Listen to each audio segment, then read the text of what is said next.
Open your ears, strap on your thinking cap. Socially conscious talk that's entertaining with a dash of humor and the top sports stories of the week. It's time for Ain't No Half Steppin' with Marcus J. Sellers has Jordan. Jordan with 2 seconds to go. Puts it up and scores at the buzzer. Michael Jordan has won it for Chicago. Manning lobs it. Burris alone. Touchdown, New York. Down goes Frazier. Down goes Frazier. Down goes Frazier. He hits one deep to right center. That ball is out of here. The Yankees win the pennant.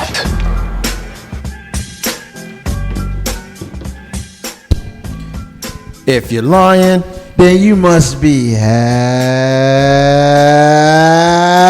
stepping. Ain't no half stepping with Marcus J. Back once again for a live show. Be down with us tonight, 804-402-2893. 804-402-2893 to be down with Ain't No Half Stepping with Marcus J. on LegacyInternetRadio.com, live from the den. Check us out on MixLR and Winamp as well, and on the Shoutcast. You definitely can get us many places. Loud City, we all over the place. You can be down with Ain't No Half Stepping with Marcus J. We got a live show. We're definitely glad to have you guys here with us, and we got a hot one. We got the crew in the building. We're not gonna waste no time. We got a special guest that's expected right around the top of the hour. Hopefully that works out. If not, then we'll certainly work around it. But as I go around the room, I want to bring in the crew. Start with my main man, Carlton Banks. What's going on, my brother? Man, can you stop this rain from coming down outside? It needs to happen like that on like Wednesday or something, not on a Monday. That starts my day all bad. Not sure I could do anything about the rain, sir, but you can't do anything about the rain. Nah, I'm a powerful man, but I can't do nothing with Mother Nature, so I can't help you with that. But you doing all right? Doing good, man. My green, what's they called? Green tumbleweeds. Yeah, kicked out a victory this past weekend, so What? we're undefeated. Green tumbleweeds? Yeah, we're green tumbleweeds, man. Got a problem with that? Weren't y'all something else last year? Yeah, that was last year. That's a different team. The green tumbleweeds. We graduated, man. That sounds good. We're gonna move around the Don't room. get hate. We'll move around the room because the tumbleweeds. That's kind of weird. Sounds like a long conversation for another day. Big Road. Yeah. Big Road. Yeah. What's going on, man? Oh, man, just chilling. Doing all right? I'm stupendous. You're stupendous. All right. he Well, learned a big word for the week. I got a sneaky suspicion that we will talk about how stupendous you are very, very, very shortly. And hold on, temper your thoughts before you tell us how stupendous you are. We're gonna jump right into the show tonight. I want to beat you stupendous now. At the top of the hour, of course, we're gonna get right into the National Basketball Association playoffs, and you do that every single week. That is the football jingle. Why do you keep doing that? Why you keep doing it? I don't know. It's annoying. It's just like when we asked him who had the worst injury between Theismann and he said the kid. RG3. He said RG3. Yeah, out his damn mind. But I'm not gonna fight with him. It is. Yeah, I'm not gonna fight with him tonight. I ain't got Haters in the house. I ain't got it in me. But at this time, I want to go ahead and bring in the leader of the National Basketball Association segment here on Ain't No Half Stepping with Marcus J. We got your man Kdub on the live line. What's up, bro? What's going on, man? What's going on? Ain't no half stepping family. How y'all doing out there? We doing great, man. It's good to have you with us as we have you join us from week to week, and we talk about the National Basketball Association. We definitely putting you to work right now. Well, let's do this. As I mentioned to you, I wanted to start in the West because, of course, it always ends in the East. So let's start with the Los Angeles Lakers and the San Antonio Spurs. We know that series ended in 4 games. And why don't you tell us what you saw real quick before we end that game with the fan in the room?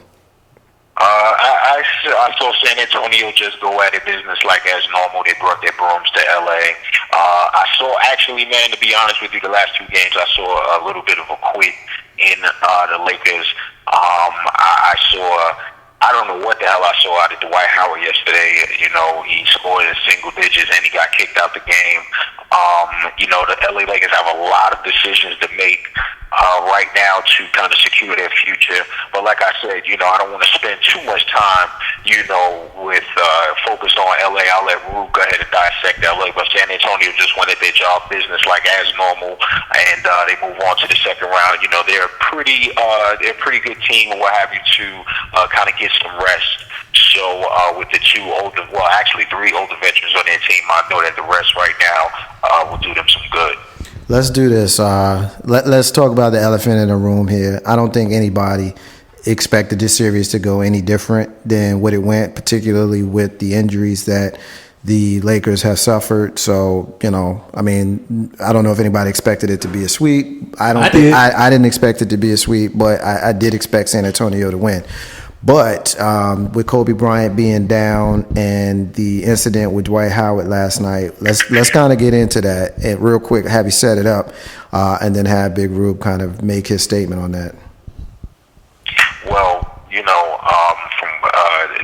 Dwight Howard got a technical early in the game, and in the third quarter, he reacted back to the referee, and the ref teched him up and threw him out. Now, what I'm not really positive about is it looked as though that there was some type of communication between him and Kupchak when he left the floor.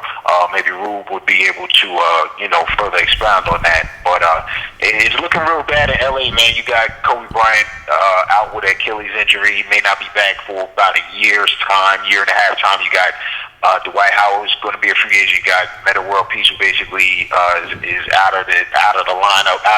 We don't know what his future holds. We don't know what Steve Nash may or may not retire. There's a lot of question marks going on in LA. A lot of question marks. Big Rube, we know the Lakers is your team.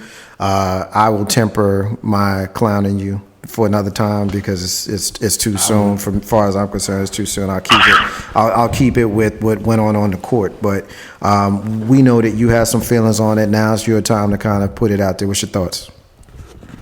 Man, my thoughts are simple.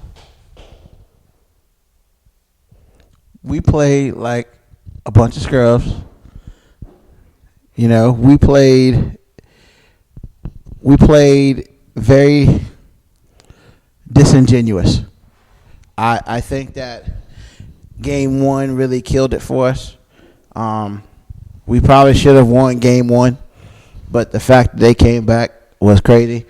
I don't know if the defense was so bad, but when you shoot over 60% in the last 3 games of the series, it's hard to beat anybody shooting 60% from the floor.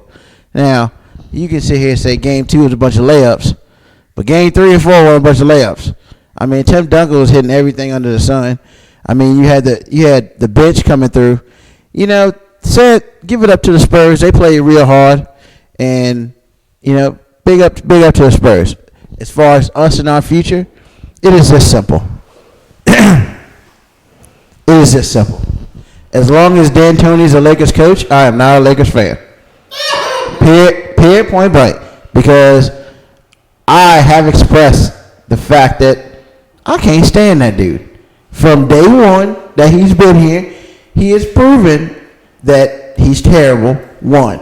And for those people who like to sit there, the team didn't meld together well. No. As a coach, it's your job to use the most positive aspects of your team and put them together. He could not do that. He is so stubborn in his running gun. I wish I was back in Phoenix system, that he refuses to change it up. And furthermore, honestly, as people here even last week was like, man, he didn't do it. Man, he disrespected Kobe. You calling that dude a fan, really? While he's doing your job. Last night, as he was coaching, he was getting upset that Kobe was coaching. Well, because unfortunately, he might be a better coach than you at this point.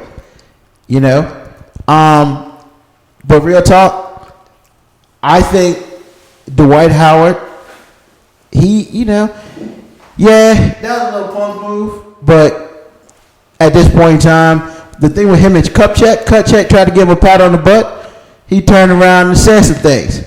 Now, I don't know exactly what he said, but if I had to extrapolate it, then it would pretty much be like, I ain't signing here unless you get this fool out of here. All right, here's the deal with the Lakers. I mean, they're a mess. They're just a mess. And what they remind me of is the Yankees a couple years ago when they had the team that they wanted, but the injuries just destroyed it just destroyed the season, and it was just blunder after blunder after blunder with the Lakers. First blunder being firing Mike Brown, second blunder being hiring Mike D'Antoni, and then when you add in all of the injuries that they had, it was just something that they couldn't overcome. And the fact that they made the playoffs should be viewed as an accomplishment for the season when you figure all the other bad things that happened to them.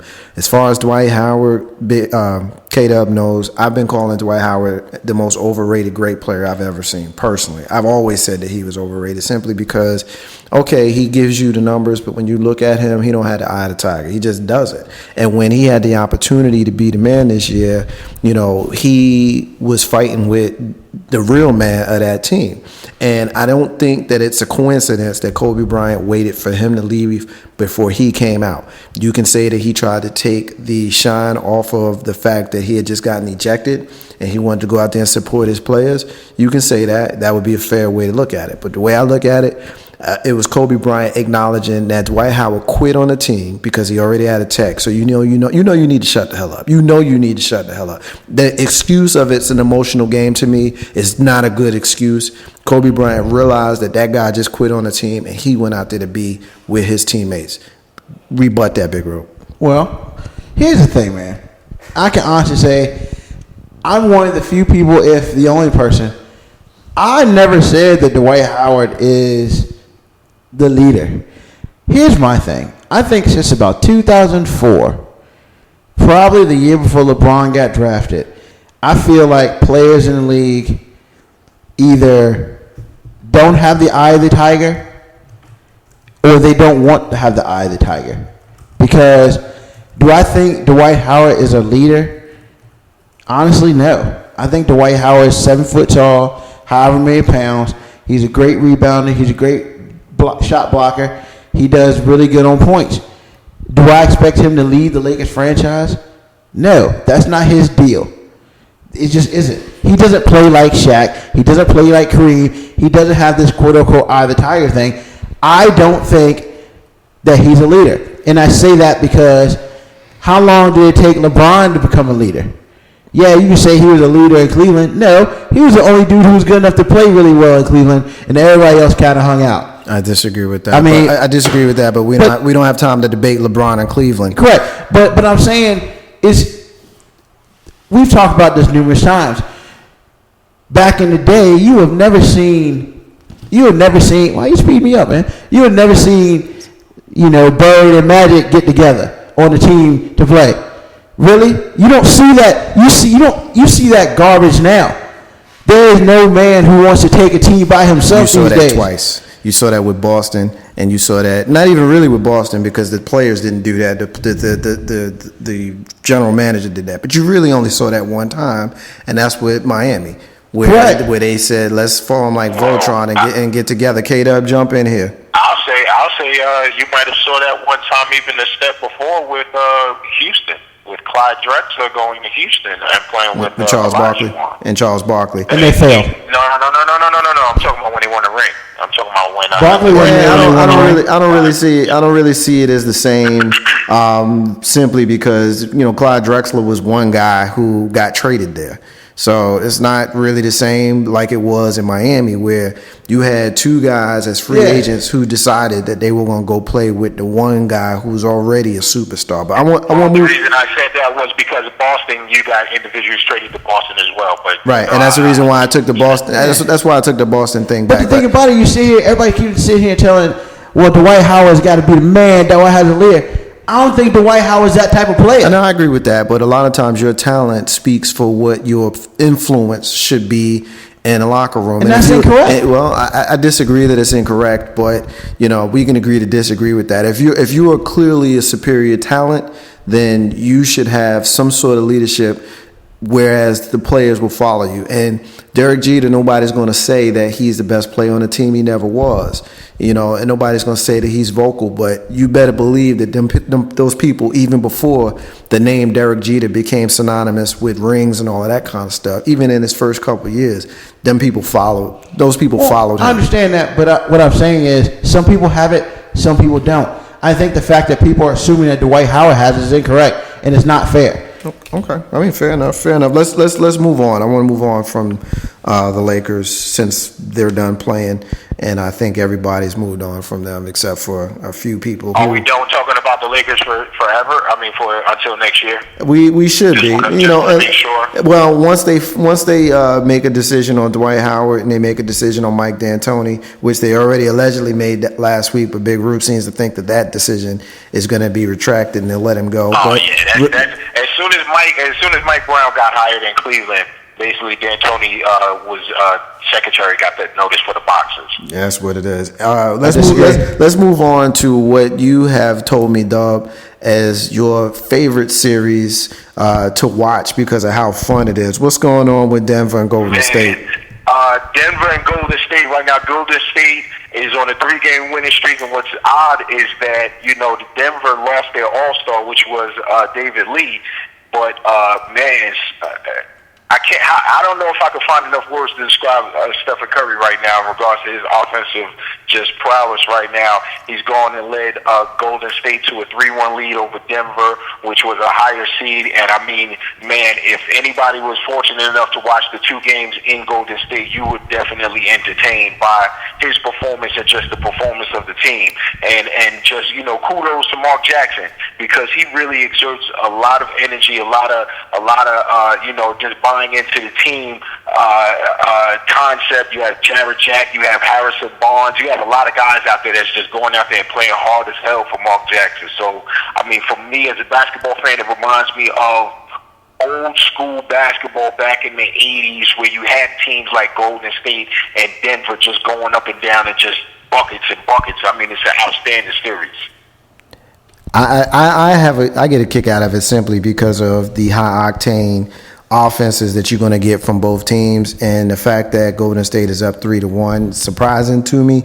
I thought that this one would be a little bit more of a dogfight, but they still got a little bit more work to do. They got to win one more game, and we'll see what happens. Big Rube, I know that you particularly focus your attention to what's going on in Staples Center, but have you had an opportunity to pay attention to what's going on with Golden State and Denver? And if you have not, share with me what your thoughts on Stephen Curry, who has taken this as his coming out season. It's funny that y'all seem to be shocked by this. I'm not shocked by this at all.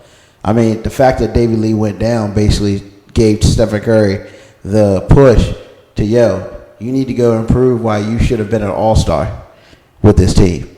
And Stephen Curry is by far the backbone of this team. Stephen Curry is the leader of this team, And as we were talking about leaders earlier, Stephen Curry is a leader. And Stephen Curry is going to take them to the second round.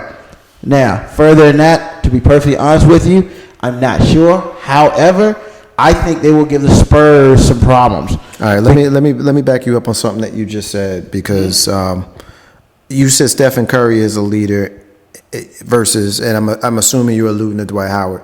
Why do you think, and I'm not going to debate you on this, I just want your opinion. Mm-hmm. Why do you think Stephen Curry is a leader and Dwight Howard is not? Stephen Curry is a leader because he doesn't need to talk. I mean, how many conversations, how many interviews have you ever heard Stephen Curry being on SportsCenter talking about anything important? You haven't. He plays for Denver. That's why. Actually, Stephen Curry plays for Golden State. My bad. But that's not. But see, once again, that's not the point. The point is he leads by example. But he plays on a team. It doesn't matter. Yes, it does matter. It really doesn't. He's on a team that gets no play. I mean, that market gets no play. That's why. No. Just because you don't watch Golden State, because you're not up at 1 o'clock in the morning, does not mean they don't get any play. Right, now, I think you're being disingenuous, Ruben, when you say that, because the fact of the matter is, if you don't play in Los Angeles and Chicago and New York and Miami and a few other cities, you better have the kind of marketable star around the league that everybody around the league is paying attention to. Correct. And as good as Stephen Curry is, he's not the kind of star that is going to have people staying up on the East Coast till 1 o'clock in the morning to watch him. But now, I understand where you're going, but to speak to the point that Carlton just made, I disagree with your rebuttal to that. I mean, I disagree. But see, the thing. Here's my thing about it. You see here, you asked me what makes Stephen Curry a leader. I just told you what makes him a leader. He goes out, does his job, and he's done. But your comment was he doesn't get the interview time. He doesn't get in front of the you mic. don't see him on SportsCenter and all that stuff. That's because making stupid comments or making any kind of things that will distract you from his team. He's not in a market that's viable. But he gets interviewed. Okay, but again, by who? He gets interviewed by the NBA people after the game. If you watch the game, at the end of the game, they interview usually a star player or that game. All right, well, let me. Stephen Curry does get interviewed. Unfortunately, like you say, on the East Coast. Maybe on the East Coast, we don't watch it, but on the West Coast, they know who he is. Let me settle this because there is an East Coast bias, whether we like to agree. For some people. There's an East Coast bias. I mean, in every aspect of media, there's an East Coast bias. You want to talk about sports, you want to talk about politics, there's an East Coast bias. There just is. And I think that we do ourselves a disservice here on the East Coast when we don't pay attention to some of the teams out west. Dub, I want you to jump in here, settle this dispute, and then we're going to move on to another series. What do you think? What are your thoughts on what they're saying about Stephen Curry being a leader? You got Big Rube saying that he is definitely a quiet leader of that team, and Carlton Banks says that he may be a leader, but the fact that he is not getting the kind of media exposure across the country might be part of the reason why he hasn't, and I'm paraphrasing, hasn't said something stupid enough to make him not be a leader. Nah, he's a leader 100%. The unfortunate thing is that, he's not being talked about in the MVP talk, and it would be very rare for someone who was snubbed from being an all-star to later on in the season, possibly including the playoffs, being spoken at MVP frame. I definitely believe he is a leader. He's the leader of that team. He plays the point guard, and as well as I know, being that his coach is one of the top point guards to ever play the position as his coach. I'm sure that he's instilled that in him, understanding that as the point guard of his particular team, he has to be the leader. So unquestionably, he's the leader of that team. When you look at the rest, when you look at the rest of the West, you got OKC and Houston, which I don't think anybody thinks that this series is going to do anything but go rather quickly, 5-6 at the most. And you also have the Clippers in Memphis. Real quick, give me thoughts on both of those two series. I believe that Houston possibly will win the next game just to kind of save face. But Oklahoma City is reeling from Russell Westbrook basically tearing his knee and being basically out for the rest of the playoffs, where now you're going to have to rely heavily on Kevin Durant. It'll probably allow them to get past Houston, but you'll start to kind of see what they're made of in the next round and maybe even the Western Conference Finals. The Clippers and the Memphis Grizzlies, that particular series is real good. I mean, if I had to say the best series was Denver and Golden State, I would say 1B would be Memphis and the Clippers. What the Clippers have, Memphis has done is kind of eliminated all of the dunks and a lot of the transition game of the Clippers. And as you saw during the season, if you take away certain parts of the Clippers offense, they do struggle. You allow Chris Paul to be more of a scorer and not get individuals such as DeAndre Jordan involved. You make Blake Griffin kind of work for his own shots, whether he scores or not, make him work for those things. So right now, the Clippers and Memphis are tied up 2-2 going back to LA, and I think it might actually go 7. In regards to Oklahoma City-Houston series, I believe that will go 5 with Houston winning the next game, and James Harden, trying to keep them in contention, but eventually I think they'll just wear down. Real quick, you got Oklahoma City and Houston both losing their point guards to injury. We know that Russell Westbrook is not coming back for obviously the series and not for the rest of the playoffs. Probably. What can you tell me about Jeremy Lin, even though I don't think even if he was healthy and still playing that they would still have a chance? But what can you tell me about his injury? From what I understand, he pulled or tore a muscle in his right chest. I believe that he suffered that injury in game 2. From what I saw, him scrambling for the ball. It does kind of hurt them, but keep in mind they do have Beverly that came in and was serviceable, and you also have a 2-guard in James Harden who's not foreign to playing that one position. I mean, that is the position that he played. He kind of played that while he was with Oklahoma City, so I don't think that it's that big of a loss. You do lose those points from that one position. But again, I think that Houston, just pride-wise, they may pull out game 4 and then go to Oklahoma City with no change of clothes and go ahead and start their summer vacation. All right, let's do this. Let's move to the East real quick. You got the Bucks who lost in a sweep to the Heat. Any words on that one? Hey man, anybody that saw it, I don't think that Miami was challenged. I think out of all of the series, Miami was not really challenged by their opponent. You have Milwaukee, who point guard Brandon Jennings, basically, what do you expect from play? He basically said that Milwaukee will win in 6, but unfortunately they got swept. With Brandon Jennings, and that really the whole Milwaukee organization, be interesting to see where they go, because possibly their organization is being sold and you have a lot of free agents coming up. So it's going to be kind of crazy to see what Milwaukee's going to do this summer. Miami, again, they went out there, they handled their business. I don't think that they were challenged, which could be a hindrance on them repeating as champions, but that's to be seen, surely. How can you say they weren't challenged? Did you not see game 3? The Bucks had the lead game 3. Going into the 4th. Listen. You're not challenged when, first of all, they won the games by double figures. You're not challenged when, in multiple games, you're sitting your superstars with a lot of time left in the 4th quarter. You're not challenged when you have a superstar, Dwayne Wade, who basically took the game off yesterday. If that game was against, let's say, Brooklyn, or not even Brooklyn, Chicago, Indiana, New York, you best believe that Dwayne Wade would have played in that game yesterday. They were not challenged by Milwaukee at all. Game 3, they were challenged because they were losing the game in the 4th quarter. So don't sit here and say they weren't challenged. All right, they weren't challenged. Carl, come on, let's be real here. Yeah. We talking about the Miami Heat, the defending world champions, the number 1 seed, playing against a team that didn't deserve to be on court with them in the playoffs. Just because they were in one of the 4 games that they lost doesn't mean that they provided a challenge. And the fact that if you watch those games, you also know that by the time the 4th quarter came midway, they playing bench players. Miami is. They're resting, almost like they were resting the last month of the season. So there was no challenge here, to the point where I don't even know if this one is even worth any more discussion. Let's move on to the Nets and the Bulls. This one is turning out a little bit different than what some of us thought it was going to do. What's your thoughts on this one? If I'm not mistaken, Doug, correct me if I'm wrong, the Bulls got a 3-1 lead right now? Yeah, Bulls got a 3-1 lead. You're watching Nate Robinson play out of his mind right now, keeping the Bulls going. They're riding his wave. You have Joakim Noah, who's playing on a bad foot, playing a fasciitis in his foot. And basically what you see with the Nets, man, is that they're getting exposed.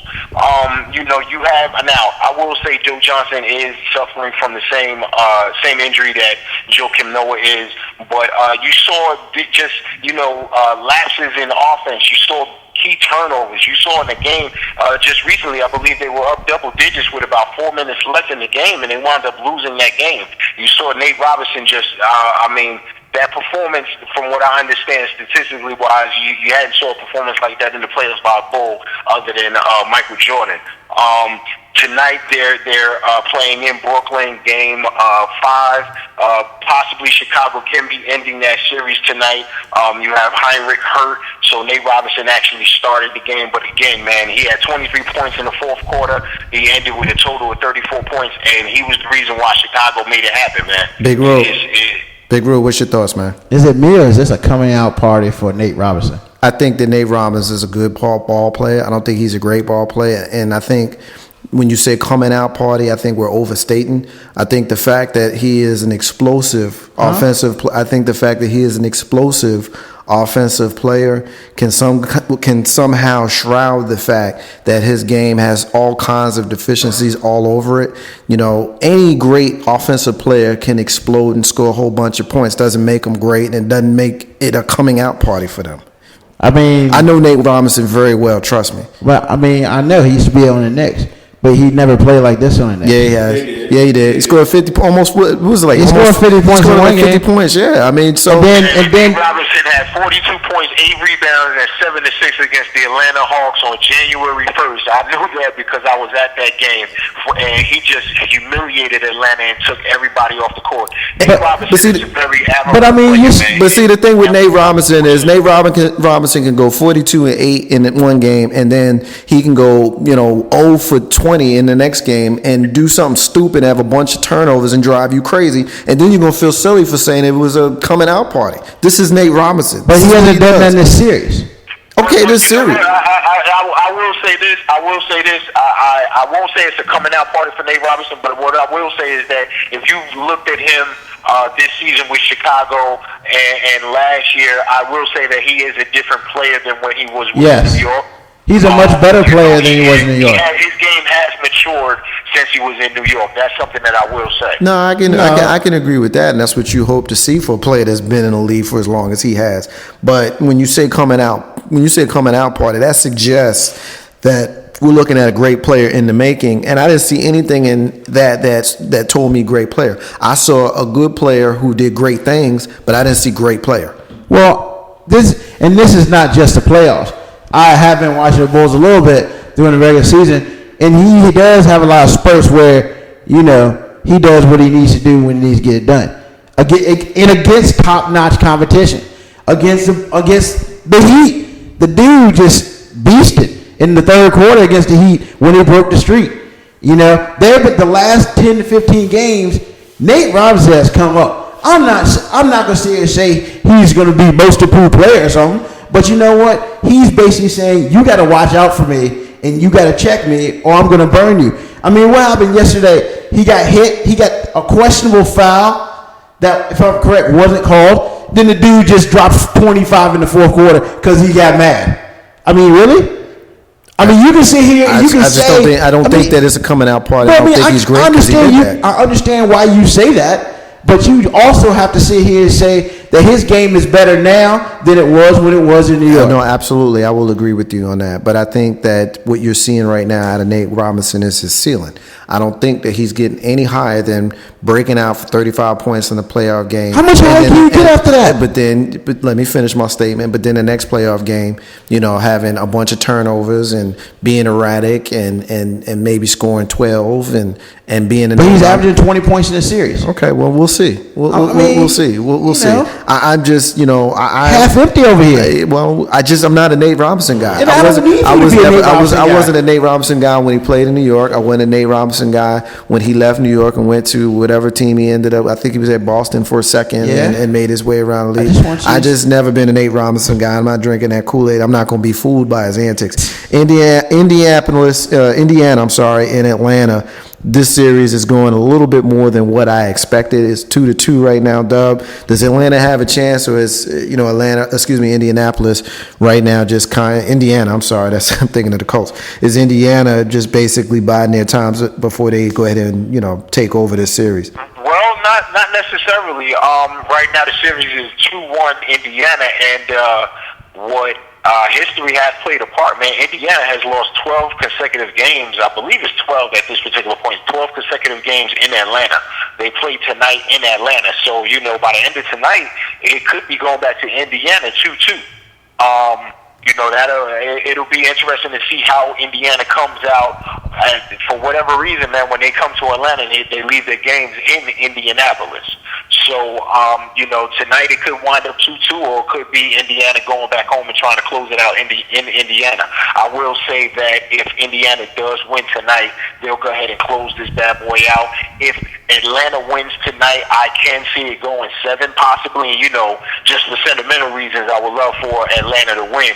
But Indiana, they're the same team that we've been watching for the last couple of weeks. Even though I've told you privately behind the scenes that I really don't trust Indiana. I don't think that they're as good a team as they were earlier in the season. I do see some deficiencies in their makeup or what have you. But tonight I think that Atlanta's going to try to smack them in the mouth and try to tie the series up. New York Knicks play against the Boston Celtics. We know that the winner of this series plays the winner of the Indianapolis Atlanta series. After having watched the game yesterday, the Knicks were looking for a sweep in Boston. Didn't work out for them. They lost the game by 7. Going back to Madison Square Garden for a big Game 5 on Wednesday. Where is this series going? Is the Knicks closing it out on Wednesday, or does Boston have a chance to send it back to Boston for Game 6? Hey, Boston can come to New York with sweatsuits, play the game, and then they could be out after the game. I think that yesterday it was just the aura of being a Celtic that kind of propelled them, but also keep in mind that Carmelo Anthony didn't have a great shooting night percentage-wise, and you were missing the sixth man of the year, J.R. Smith. And still, with all of that being said, the Knicks were able to come back from a 20-plus deficit to tie the game up and take it into overtime due to Carmelo Anthony, Amon Shumpert, and Raymond Felton, their play, and they gave the Celtics all that they wanted. And I think that on Wednesday night when they play again in Madison Square Garden, I think with the opportunity for New York to win their first playoff series in 13 years, I think that the crowd will not allow New York to come out and have a sour game. I think that also with J.R. Smith getting thrown out the game, I think that he will come back and try to amend for him getting kicked out and getting suspended for the game. So I see the series ending Wednesday night for the Celtics and the Knicks. Big Rule, have you had an opportunity to kind of pay any attention to this series? Do you see Boston having any chance of pulling this thing out, or is it basically just a matter of time before the Knicks move on to play the winner of the Indy and Atlanta series? The Knicks should have ended it yesterday. I don't know. I mean, I understand they shot like garbage, but the Celtics are not good. I mean, they're okay, but they should have beat them yesterday with or without J.R. Smith. By the fact that y'all had to make a comeback and y'all came all the way back from like 20 points down at halftime, and then you forced them into overtime, really? Y'all should have won that game. Yeah, I mean, if you break down the game, one of the pivotal moments was when Carmelo Anthony took a foul and then went to the line and missed 2 free throws. He makes those 2 free throws right there. The Knicks take the lead, and it's a good bet that they hold on to it. The way they were playing defense in the game, it was definitely ferocious. Kdub, what's your thoughts on that? I'm with you. You can point at different points of the game. Something that I said to you earlier was in regards to Amon Shumpert. If Amon Shumpert, we want to sit here, it's kind of easy to play Monday morning quarterback, but if Amon Shumpert came out in the first half and played as aggressive as he did in the second half, the Knicks walk away with a sweep. If Carmelo Anthony hits a lot of shots, I would just say if Carmelo hits those 2 free throws, or you can look at a number of shots that Carmelo usually hits. I mean, I believe he started the game 0 for 5.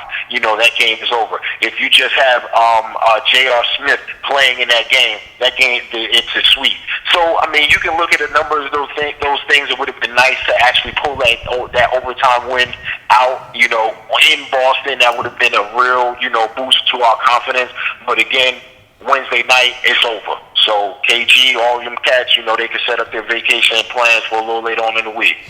Last thing I want to get into in the NBA segment is today, Jason Collins, who's NBA journeyman, played in the league for 13 years, decided to come out as a homosexual black male in the National Basketball Association. He is the first male in the 4 major sports, with that being basketball, baseball, hockey, and football, to come out as homosexual. And it's funny, last week we talked about Brittany Griner of the WNBA, right after having been drafted from college, coming out and not having that be that big of a deal. And I remember saying at that time, it was just a week ago or maybe 2, that it would be a bigger deal once a male comes out, and there was talk of there being a National Football League player coming out. Now that we have an NBA player, Dub, there's a lot of people who are coming out issuing comments of support, most notably Kobe Bryant, Jason Kidd, David Stern, Magic Johnson, to name a few, with a few detractors whose names don't warrant me offering at this time. However, there is one four-letter station analyst who went on television today who seemed to be somewhat against the homosexual lifestyle. So why don't you give me your thoughts on that setup and tell me how you feel about the whole thing? Well, from what I understand, and I wasn't able to read the article, but from what I understand, Chris Broussard was a reporter that kind of was a detractor from, Collins coming out. I personally, I'm glad that he was able to do that. I'm glad that, he can come from, hiding, or not even hiding, just being, true to himself. I applaud him, and I hope more come out so that, not even more come out, but I hope that it's more accepted and more come out so that when things like this happen, we don't even pay that much mind to it. To be honest with you, I'm glad that it happened, but, I would love for it to get to the point where, it's not even a story. It's not an issue, and I think that as time goes along, just like a lot of other things that have happened in sports or what have you, I think that eventually, we will get to that point, and I applaud him, man. I'm happy for him, and if that's allows him to have more peace in mind, hey, man, I'm all for it. I applaud him. Colin Banks. Well, first of all, the heterosexual male that is not going to be on his side is going to be like, no, he can't dunk on me. He probably take something out on him, or play him that much harder. This is gonna be much harder. Play him that harder on the court or on the field. He's not going to stand that. He's not going to take that. He's not going to appreciate that fact. Yeah, the guy's a man nonetheless that likes men, but nobody wants to play against him. When I saw one of the clips, he dunked on Dwight. Well, Dwight was still in the Magic's uniform, but now you're going to be like, hey, he dunked on me? What? I can't believe that. I can't let that happen to me again. It's going to be an ego situation, and he might get attacked out the whole deal. One of the big things I saw some analysts talking about, will he even play in the NBA again because he's such a journeyman, and that his scoring average is like 3.5 points a game. So, even though he did come out, he may not be playing again. Why his race plays a factor, that's a thing to me that's like, really? I mean, so white people aren't gay, Chinese people aren't gay. I mean, I don't get that. I don't get why his race played a factor in the whole situation. That's the thing that turned me off to it. But hey, it is what it is. Big Rope. I like to think proudly of myself because when we talk about this, I always say the same thing. I don't care because I don't care. However, one of my friends brought to my attention today that, the reason why you don't care, Ruben, is because you are pretty much above what normal society is about. Like Kdub said, eventually more people will come out, and then when it comes out, it's not going to be a big thing. Well, see, I'm already to that point that for me, it's not a big thing. I could care less about him coming out, whether he's a great star or a nobody or whatever. And I said, every time we talk about this, I say the same thing. It doesn't change the price of tea in China for me. I personally don't care. However, I will say this. Big Rube is a heterosexual.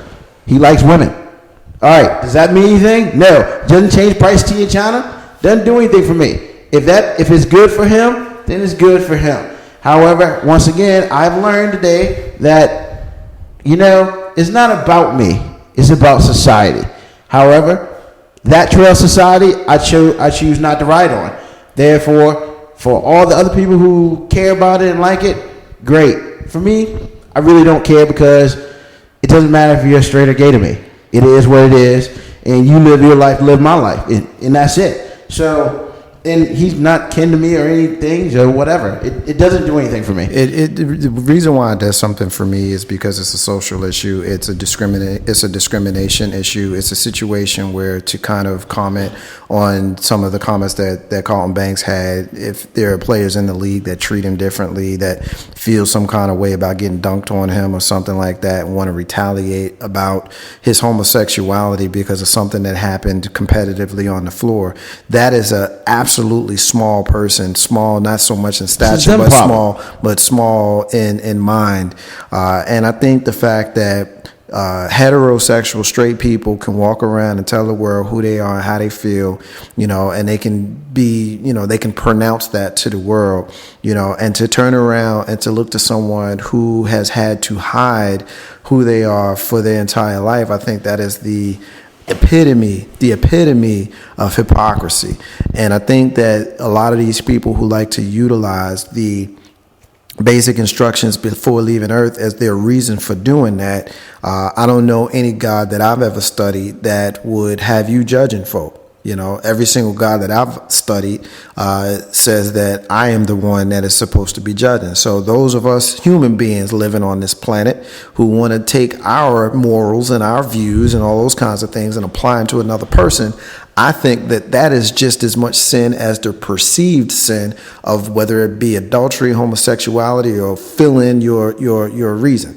So I think all of that needs to end. I'm proud of the guy for coming out and saying what he feels. Do I think that it'll keep him from getting another job? No, because I think it's more about money in the league. I think if you were a productive player, if this was LeBron James or Kobe Bryant or even Dwight Howard, I think it would matter because it's a name, but it ain't going to affect their money because they're all stars in the league that can produce on the court. It ain't going to affect their money. I think the fact that Jason Collins may not be on the NBA roster next year is more about the fact that he's a journeyman center and less about the fact that he's a gay center. But I think we said what we need to say on that one. I'm gonna leave it there. Call us up to get in on any of the things that we're about to get into in the next segment. We're about to run out of the sports segment and move into the socially conscious stuff. 804-402-2893. Kdub, final words, my man. Hey, again, I appreciate the opportunity. And just to speak on the Jason Collins thing, I think that, something what Carlton Banks spoke of, I think it may be a little bit inaccurate as far as how players will go out there and kind of treat him. Once you get out on that court, to be honest with you, man, a lot of the things that we may say that people will have on their mind, that's not really on their mind. And it would be foolish of other NBA players, and I know that this was a conversation back in the late 90s that myself and another individual that played in the league had, was that it's too many players in the league for someone not to think that they've already played with or against someone that may be gay. So, I'm glad that he came out. But to be honest, I don't think that it was that big of a revelation. It's just the fact that he's actually out there and he put his name to it. And, kudos to him, man. Kudos to him. And trust me, I don't think that we'll hear anything negative in regards to things happening in the locker room or, any disrespect that's being shown to him. Because let's keep in mind, this isn't a rookie or somebody that's early in the league. This is a seasoned veteran. And, he may be gay or whatever like that, but he may just put two in your mouthpiece. You know what I'm saying? That's so, right. That's always. That in mind as well. That's Which two are we talking about? Yeah, it's not funny because real talk. Gay dude is still a man. Yeah. It is what it is. But we'll leave it there. Ain't no how stepping with Marcus J. Dub. We appreciate it, my man. We're gonna catch up with you next week. Ain't no how stepping with Marcus J. We about to go into the next segment. Hang in there. We're gonna take a break. We're gonna come back in about 5 minutes. Peace.